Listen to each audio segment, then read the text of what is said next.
Ministro do TSE, Alexandre de Moraes, se reúne com o Procurador-Geral da República, Augusto Aras, após a operação contra empresários. E você vai ver também.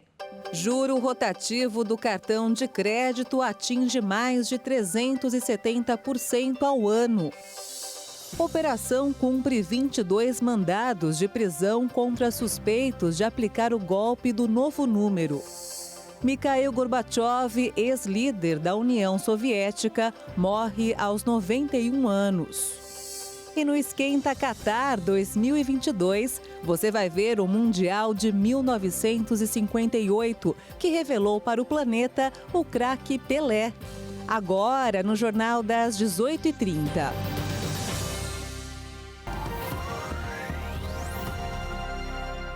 Olá, boa noite. São 18h31 pelo horário de Brasília. E você acompanha agora as principais notícias do Brasil e do mundo desta terça-feira. O ministro Alexandre de Moraes, presidente do Tribunal Superior Eleitoral, marcou para hoje o encontro em seu gabinete com o Procurador-Geral da República e chefe do Ministério Público Eleitoral, Augusto Aras, para tratar sobre as eleições de outubro. A reunião acontece uma semana após o mais recente desentendimento entre os dois.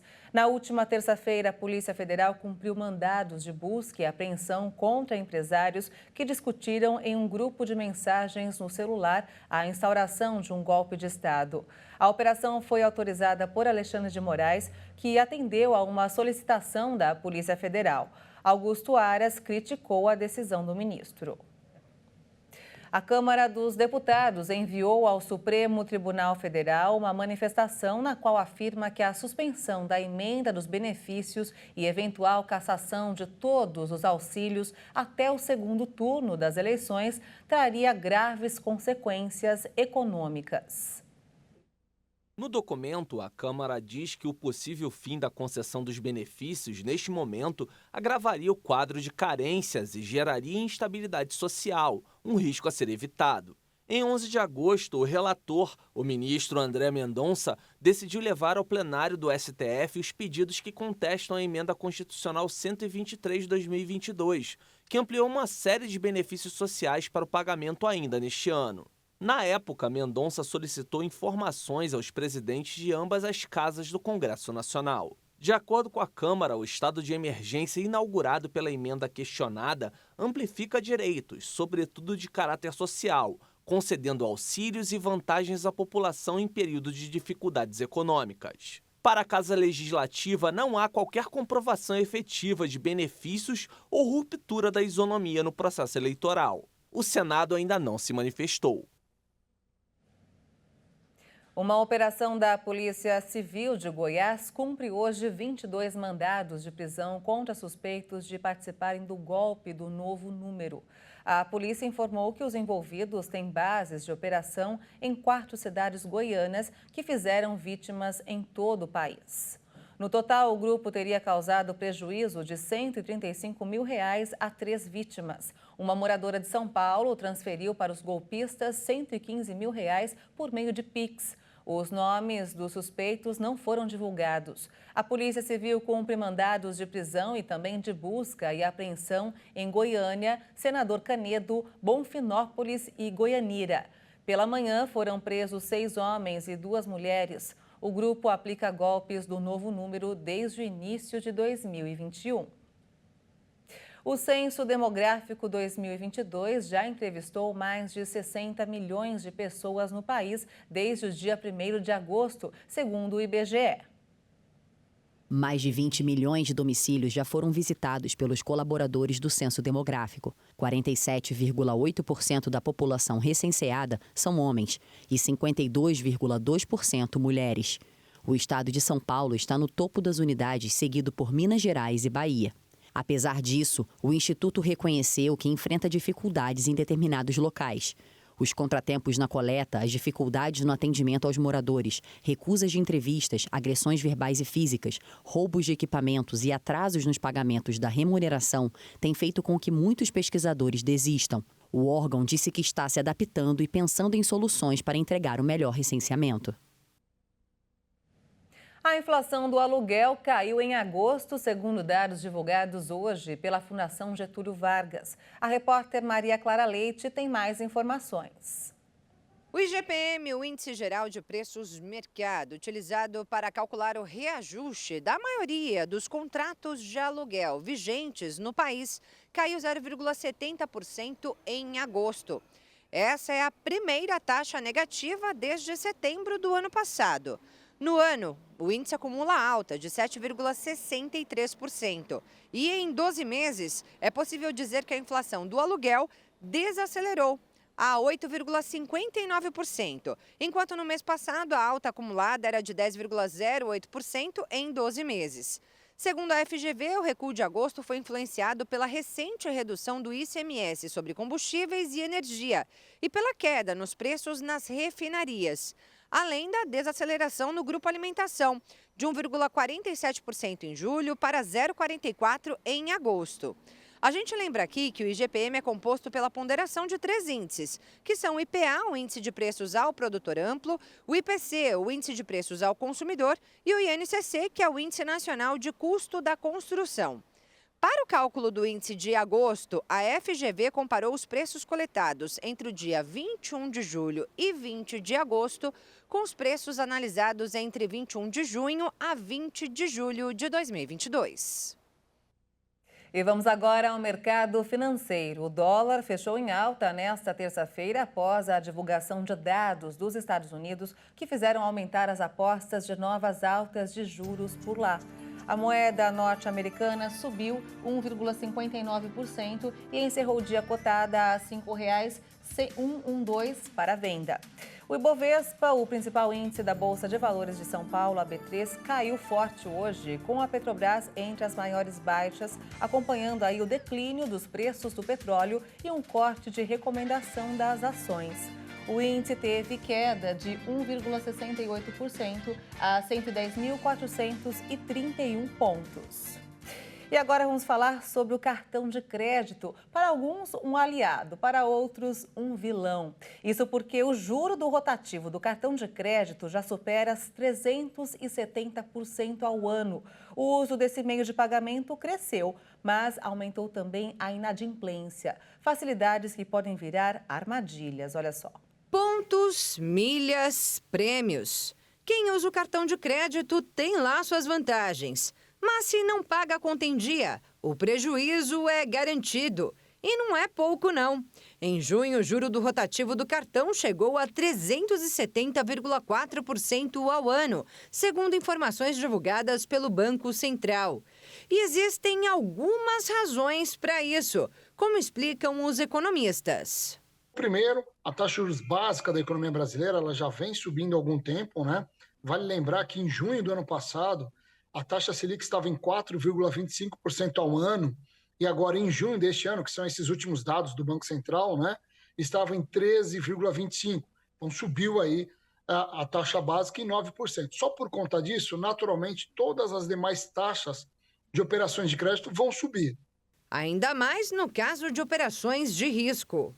Quem vende para você não tem certeza se vai receber o valor vendido. Esse risco é assumido pela empresa de cartão de crédito. Então, normalmente, uma forma de você não estimular a falta de pagamento é cobrar um juro muito elevado, que é exatamente o risco que eu estou tomando por vender para você sem nenhuma garantia, sem nenhuma contrapartida.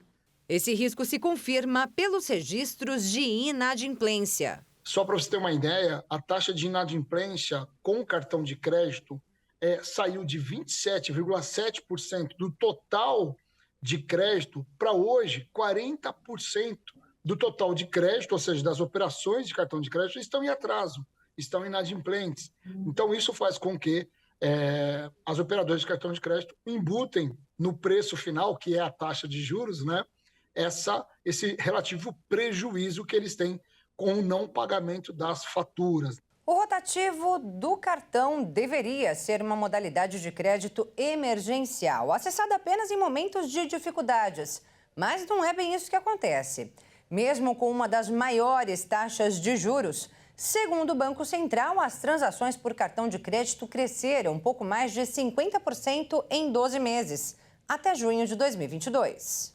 E isso, segundo os especialistas, se dá pela facilidade de conquistar esse tipo de cartão em bancos, financeiras ou até no varejo. E não exatamente por ostentação, mas muitas vezes por necessidade. Principalmente porque as pessoas enxergam isso como uma extensão da renda e não por um instrumento de compra que pode ser utilizado de forma esporadicamente.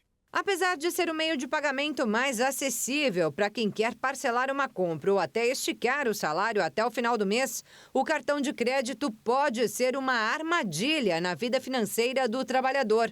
Portanto, quem usa precisa ter muita consciência dessa dívida. Sempre com aquele compromisso de pagar a dívida total o mais rápido possível, né? De preferência dentro daqueles 30 dias que a gente recebe de crédito. Ou no menor prazo possível, ou se não for possível pagar, contratar uma outra modalidade de empréstimo que tem um juro mais baixo para deixar o cartão de crédito em dia. Né? Você troca uma dívida cara por uma um pouco mais barata. Né? Essa é uma estratégia para que, caso você não consiga pagar o cartão de crédito, você também não deixe se formar uma bola de neve. E você vai ver ainda nesta edição, Mikhail Gorbachev, ex-líder da União Soviética, morre aos 91 anos. E ainda, no Esquenta Qatar 2022, você vai ver o Mundial de 1958, que revelou para o planeta o craque Pelé. Nós voltamos em instantes, até já!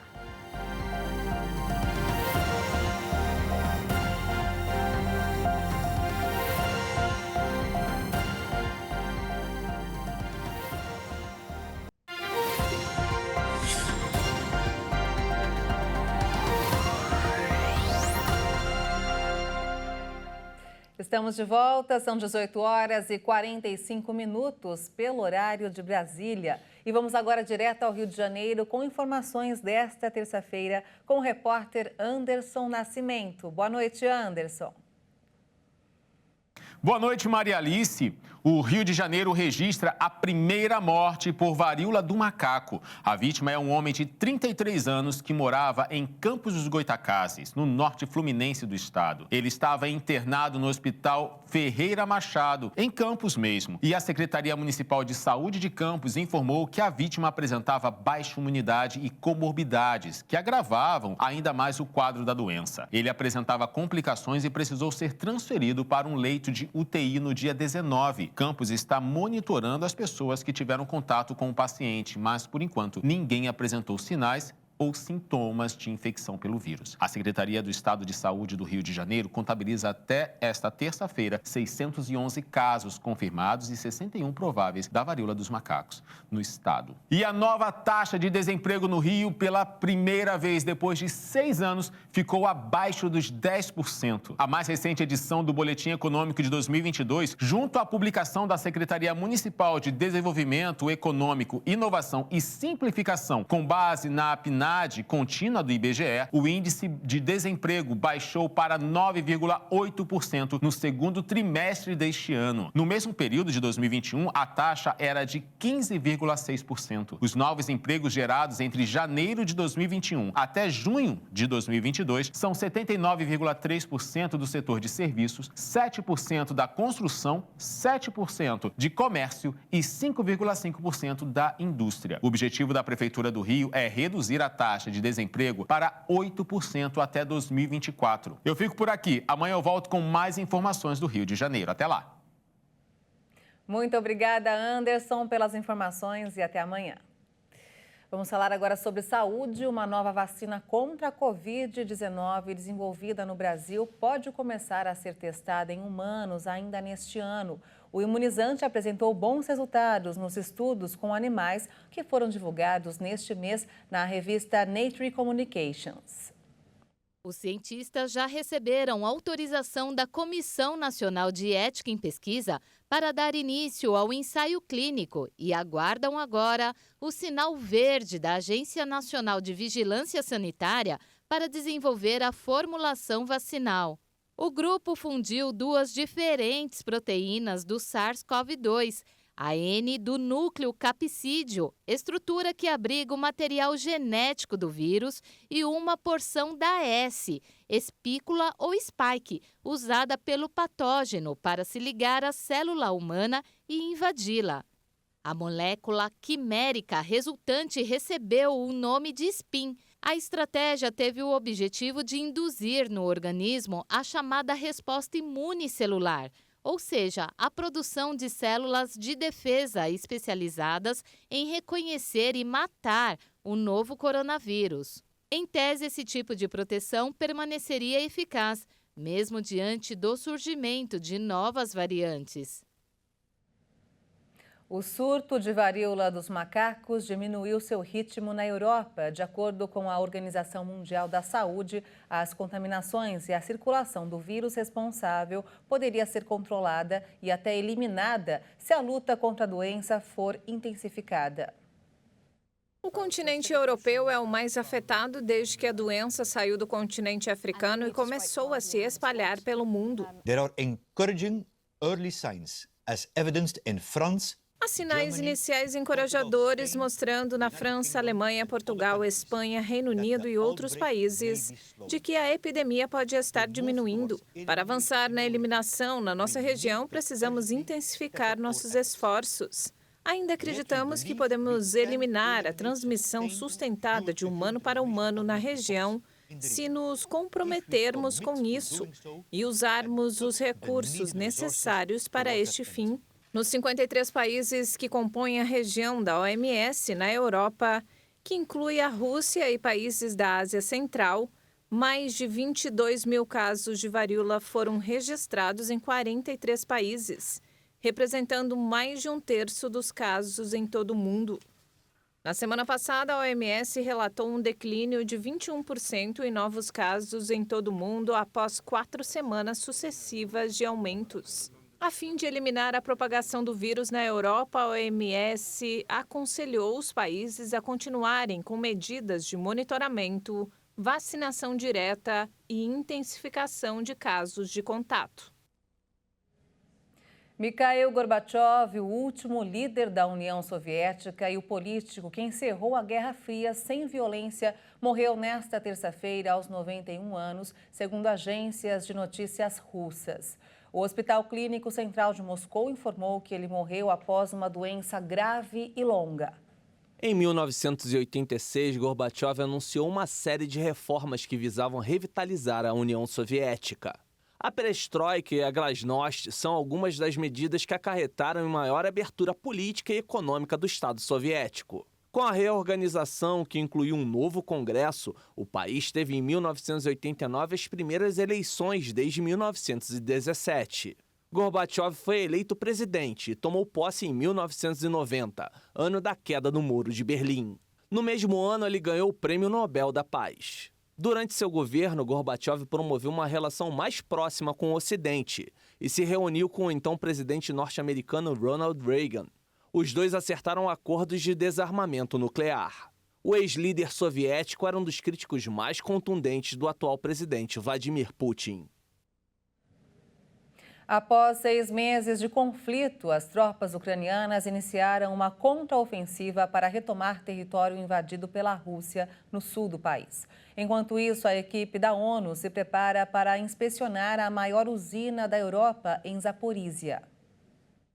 Equipados por armas vindas do Ocidente, o exército ucraniano afirma ter rompido as linhas de defesa da Rússia em Kherson. Uma cidade de mais de 300 mil habitantes que foi uma das primeiras a serem ocupadas pelas tropas russas no início da guerra há 6 meses. O presidente da Ucrânia, Volodymyr Zelensky, falou em tom desafiador. Ele disse que os soldados russos que queiram sobreviver devem fugir agora. Mas o Kremlin diz que a tentativa da Ucrânia fracassou e que o inimigo está perdendo muitos soldados nesta batalha. Enquanto isso, os inspetores da ONU foram recebidos por Zelensky na capital Kiev e aguardam um sinal verde para seguir para a usina nuclear de Zaporísia. A missão deles é garantir a segurança das instalações nucleares ameaçadas por bombardeios. Queremos que a missão da Agência Internacional de Energia Atômica encontre um caminho através de nossos serviços especiais e corredores de segurança para chegar à estação e fazer o máximo para evitar um desastre nuclear sem precedentes. Chegou hoje no norte da África o primeiro navio do Programa de Combate à Fome da ONU vindo da Ucrânia. Ele carrega mais de 20 mil toneladas de trigo. A região sofre com a seca e milhões de pessoas dependem de ajuda humanitária para sobreviver.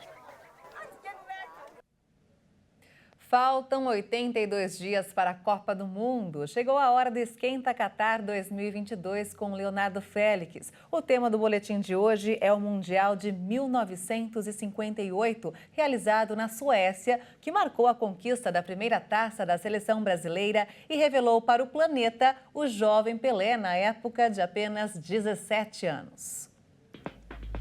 Olá pessoal, este é o Esquenta Qatar 2022 e vamos para mais informações e curiosidades da Copa do Mundo aqui na nossa programação.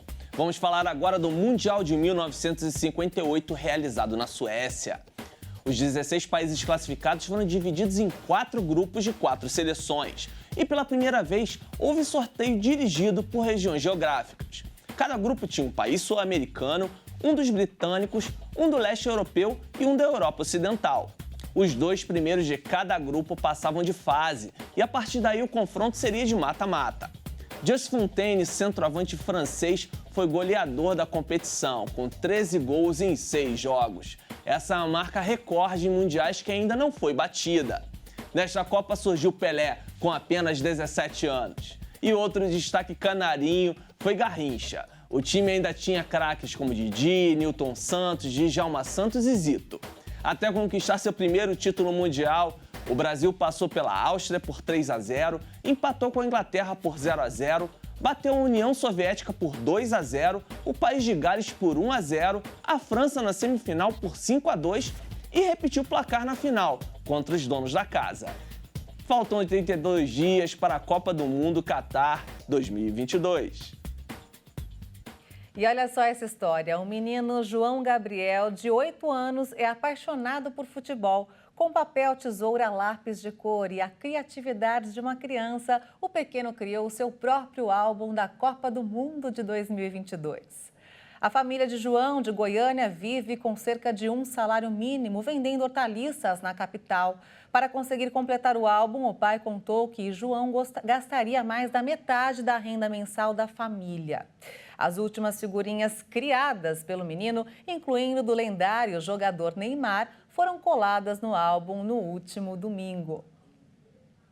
Eu aposto que muito mais divertido aí do que ter o álbum original. Parabéns! E o Jornal das 18h30 fica por aqui. Você acompanha outras informações durante a nossa programação. Obrigada pela sua companhia, uma boa noite para você e até amanhã. Tchau!